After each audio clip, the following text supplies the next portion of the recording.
Ha muerto el Papa, el representante de los católicos.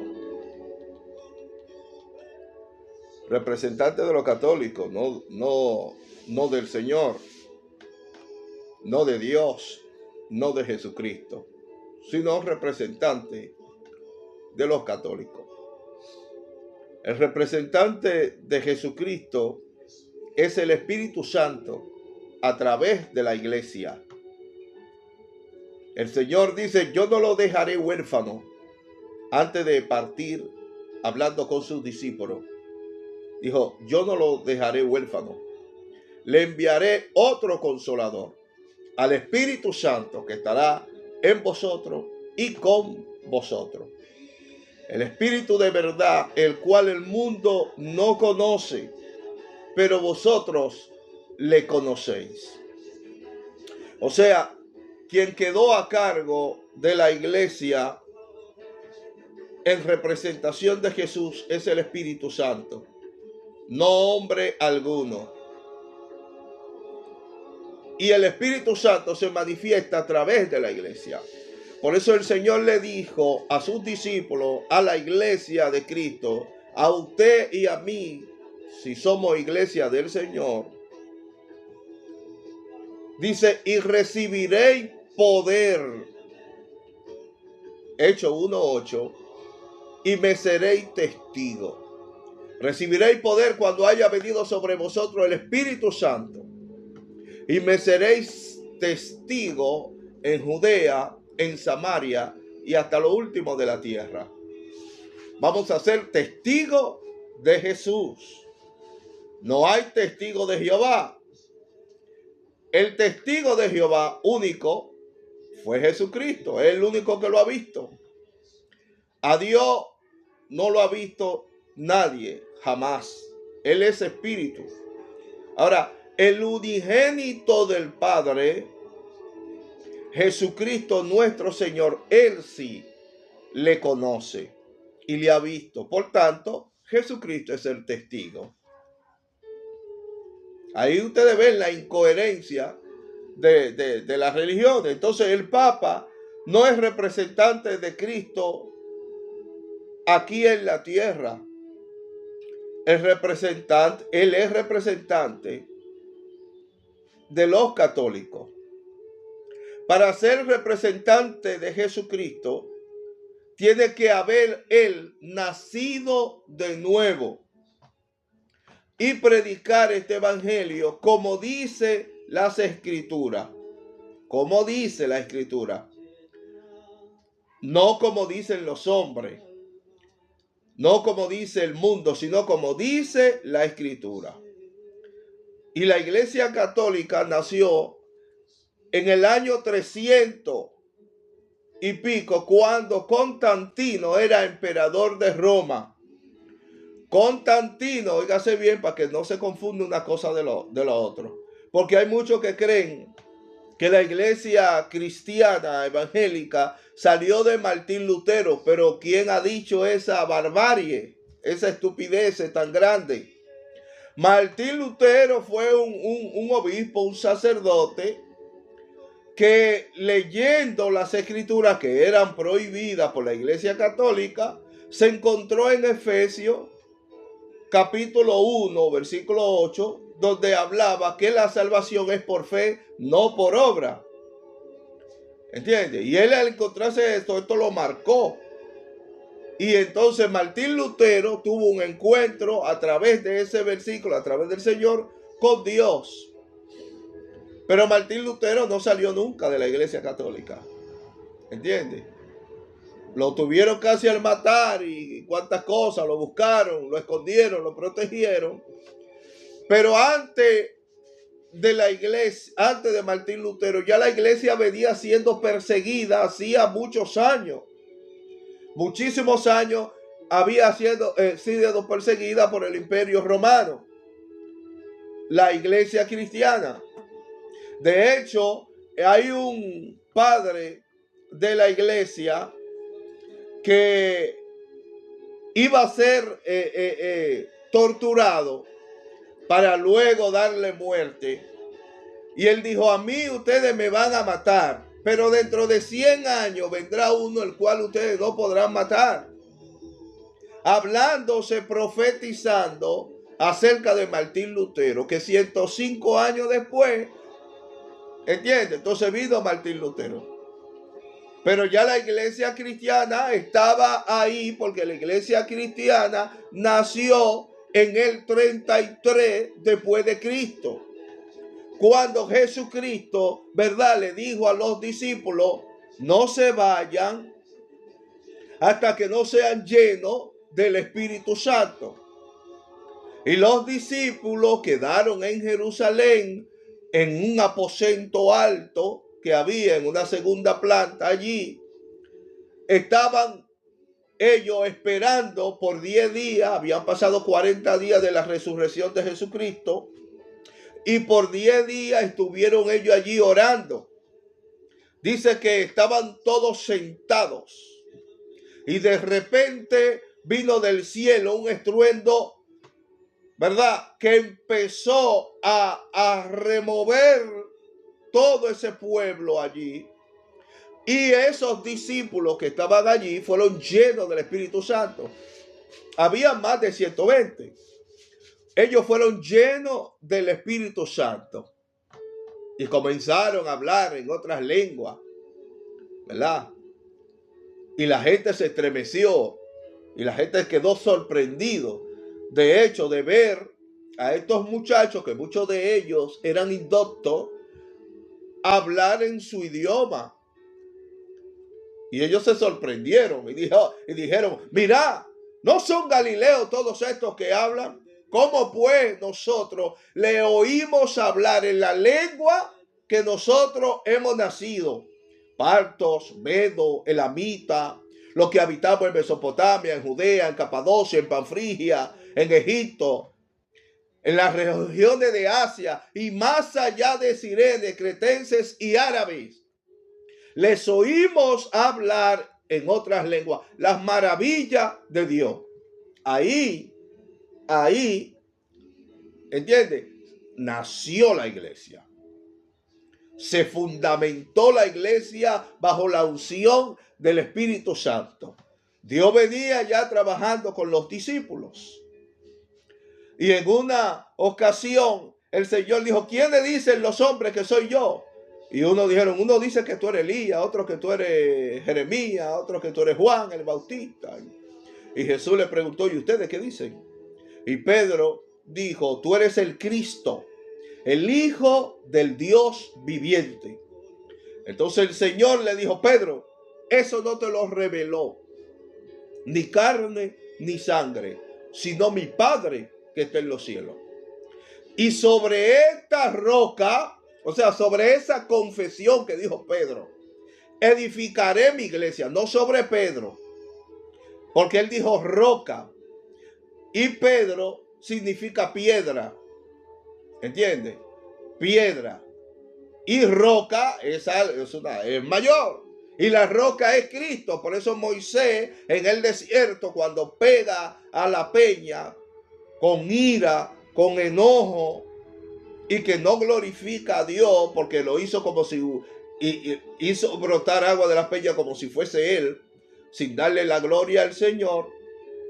Eso le costó a Moisés entrar a la tierra prometida. Y el apóstol Pablo dice, y esa peña que él golpeó era Cristo.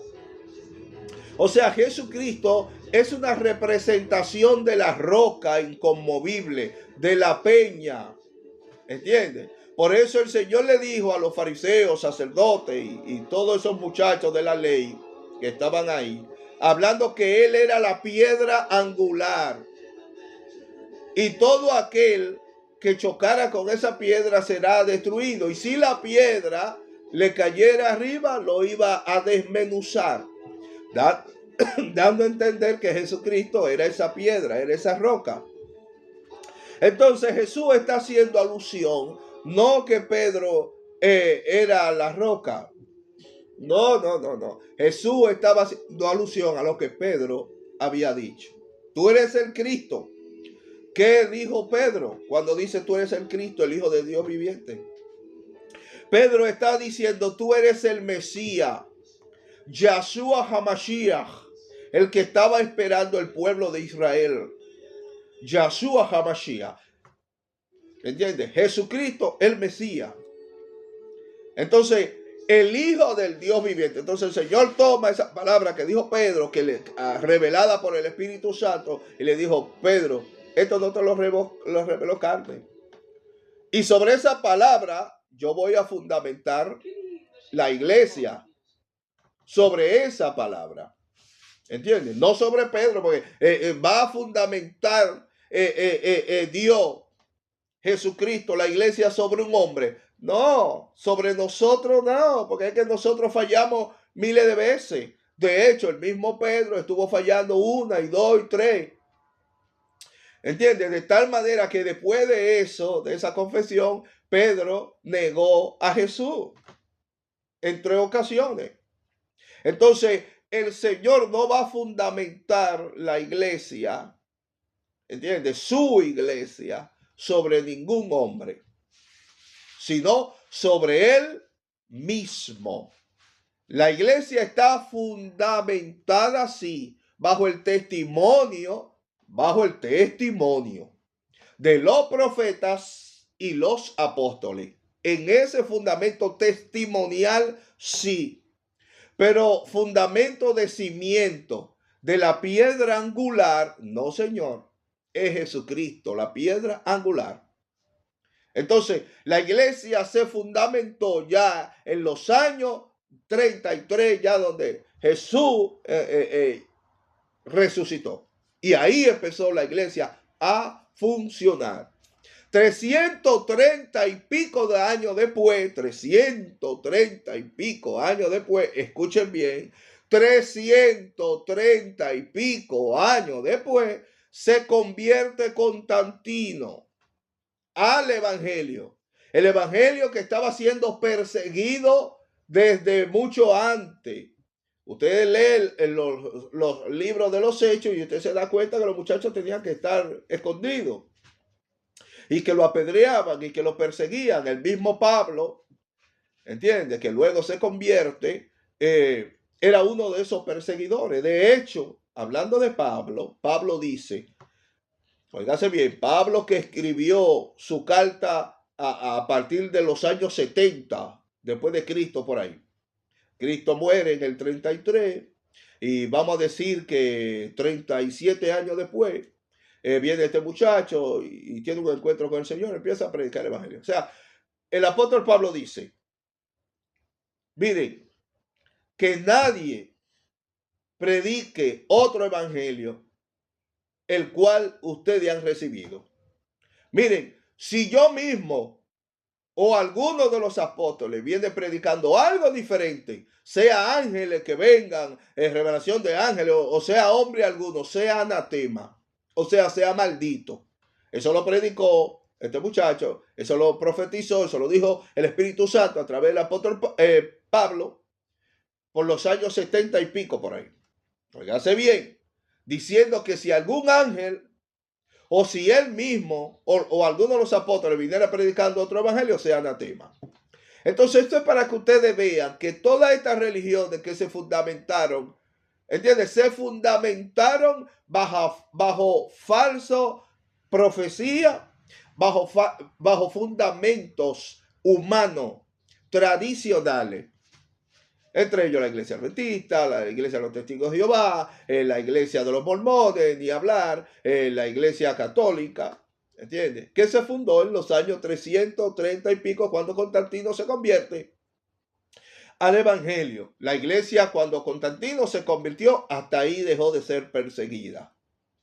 Ya la iglesia salieron de las cuevas, de las peñas, de los montes, ya podían predicar libremente, porque imagínense, el emperador Constantino se había convertido y entonces su gabinete, la gente que le rodeaban empezaron a convertirse también y ahí fue que se armó esa mezcla entre lo santo y lo profano, porque al emperador Constantino se le iba a dividir el reino, ¿Por qué? Porque en la iglesia cristiana evangélica que anda conforme a los mandamientos de Dios sabe que Éxodo 24:5 dice, no te hará imagen, ni ninguna semejanza de lo que está allá en el cielo, ni en la tierra, ni debajo de la tierra. No te inclinarás a ella, no la honrará, ni le celebrará culto.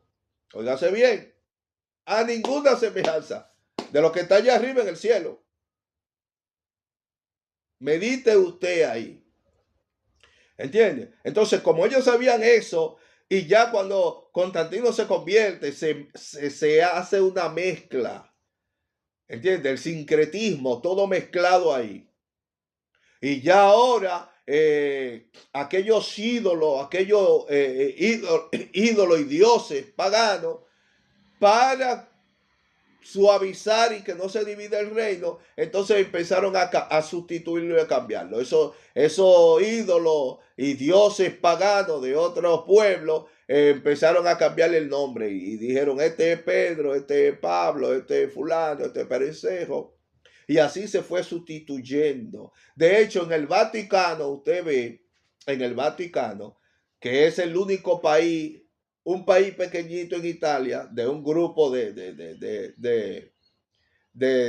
todo, porque ese grupito es un país pequeño dirigido por el Papa, ahí está toda la plata del mundo. Toda la plata que se ha perdido de la corrupción del mundo está ahí en ese Vaticano. ¿Entiendes? Porque son un grupo de mafiosos que hay ahí, mafiosos, asesinos, criminales. ¿Entiendes? Por eso que tienen que tener una seguridad extrema. Los obispos, ahora mismo que se va a elegir el candidato para ser el papa, ahora mismo todos esos obispos tienen una seguridad extrema porque entre ellos mismos se pueden mandar a matar y a fusilar y a amenazar. ¿Por qué? Porque todos quieren ser el representante de ese papa que murió. ¿Entiendes? Todos quieren ser sustituirlo. Eso es lo que se mueve ahí. Por eso usted ve que Juan Pablo II, que era un sargento en la Segunda Guerra Mundial, fue el que propuso, oiga bien, el que le vendía los gases a Alemania, a Hitler. Esos gases donde se mataron miles y millones de niños. Quien le vendía esos gases era este muchacho, Juan Pablo II. Óigase bien cómo es la cosa, cómo es la historia. Léanlo. Y después entonces, el Papa, representante de Cristo. Mire, Señor, reprenda al diablo. ¿Entiende? Entonces, los discípulos, cuando se mezcló la iglesia y el gobierno por el emperador, que empezaron a mezclar y se armó una idolatría, y ahí se nació entonces la adoración a los ídolos. Los cristianos que habían allí salieron y dijeron, no, esto no es lo que nos enseña las escrituras. Este no es el evangelio que el Señor nos dejó. Y muchos cristianos entonces salieron y se apartaron de la iglesia del imperio. Y quedó entonces el imperio con su iglesia. Es el imperio que gobierna el mundo. Quedaron ellos entonces con su iglesia, con toda esa mezcla de ídolos que luego se convirtió en comercial porque empezaron a sacarle plata a eso, haciendo ídolos para vender a la gente, y venía un sacerdote que ungía esos ídolos y ya le vendían cualquier cosita con una una falsa unción, y todo eso generaba dinero. Y luego el que se moría, vamos a orar por ellos para que lo saquen de un purgatorio. Se inventaron un purgatorio y todo eso genera dinero. Hasta el día de hoy usted ve que la persona que muere le hacen una misa, pero esa misa cuesta dinero. Más sin embargo, nada de eso es bíblico. Nada de eso tiene que ver con Dios. No hay purgatorio. Y el que se murió va a uno de los dos lugares enseñado por las escrituras. O va al paraíso o desciende a un lugar el cual Dios no quiere que el hombre descienda. Pero el hombre no quiere hacerle caso a Dios. Le dio la espalda a Dios. ¿Entiendes? Se fue con Satanás y el mundo, y venga romo, y venga cuero, venga mujeres, y venga prostitución, y venga cuantas cosas, y venga y mentira, y mato a aquel, y robo a aquel, y hago cuantas cosas. Dígame usted, ¿eh? Primera de Juan capítulo 3, versículo 8 dice que el que practica el pecado es del diablo. Entonces el hombre ha forjado él mismo su destino. Pero aún así, Dios sigue detrás del hombre diciendo, mijo, en Jesús está la salvación de tu alma. Y es el único que puede llenarte. No es la droga, no es los vicios, no es nada, es Jesucristo. Y en Él está la salvación. Entonces se apartaron allí y volvieron de nuevo a ser perseguidos. Oiga bien, volvieron de nuevo a ser perseguidos. Pasaron años y años pasaron, ¿entiendes? Avivamiento hubieron y reformación hubieron muchísimas en Italia, en Alemania, en Francia, en Inglaterra. Muchos movimientos hubieron hasta que, y también persecuciones, vuelvo y repito, hasta que entonces después, miles de años después, llegó Martín Lutero, otro problema que hubo cuando clavó las 95 tesis en contra del papado y sacándole los trapitos sucios al sol a ellos, diciendo, no, esto no es así, esto no es así, y eso incomodó al papa y el papa lo mandó a matar. Pero entonces, oiga bien, el Papa lo mandó a matar, porque es que eso es un asunto de criminales, de cuero y ladrones, y punto. Es una cueva de ladrones. Y el Papa lo mandó a matar, pero hubo un príncipe, un rey, que protegió a Martín Lutero. Y punto. Hasta que entonces las cosas se enfriaron y ya ustedes saben. Entonces, ahora murió el Papa de los católicos. Este hombre charlatán que estaba ahí sin vergüenza, que estaba apoyando y aprobando todo tipo de cosas, porque es que eso es el pecado, el mundo, un papa y el mundo es lo mismo, y un político satánico, diabólico, corrupto, es lo misma vaina, es lo mismo, eso es lo mismo, ¿entiendes? Eso es lo mismo. Pero murió el papa y de eso es que quiero hablar. Hay una profecía entre ellos mismos de mentiras y de falsedades que habla acerca que después de la muerte de este papa es posible que se elija el papa negro, un papa de color, y que ya en ese papa negro entonces ya viene Cristo. ¿Entiendes? ¿Por qué sucede esta profecía? De hecho, Nostradamus ha hablado de eso y cuántas cosas. ¿Por qué suceden este tipo de profecía? ¿Por qué muchas veces usted ve en los dibujos de los Simpsons muchísimas cosas raras que usted dice, oh, pero mira, ya los Simpsons lo había hablado? Que muchas veces he inventado ahí mismo. Ocurrió esta vaina, papá, inventan un episodio. ¿Entiendes? Y otras veces aciertan. ¿Por qué? ¿Por qué? Porque en el papado allá arriba, de obispo para arriba, esa gente son masones. Masones Illuminati. Pertenecen a ese grupo élite. Están debajo del grupo élite que gobiernan el mundo. Los Rockefeller, los Morgan, los Soros. Son las personas que gobiernan el mundo, que controlan la economía, que son los que crean la epidemia, las enfermedades.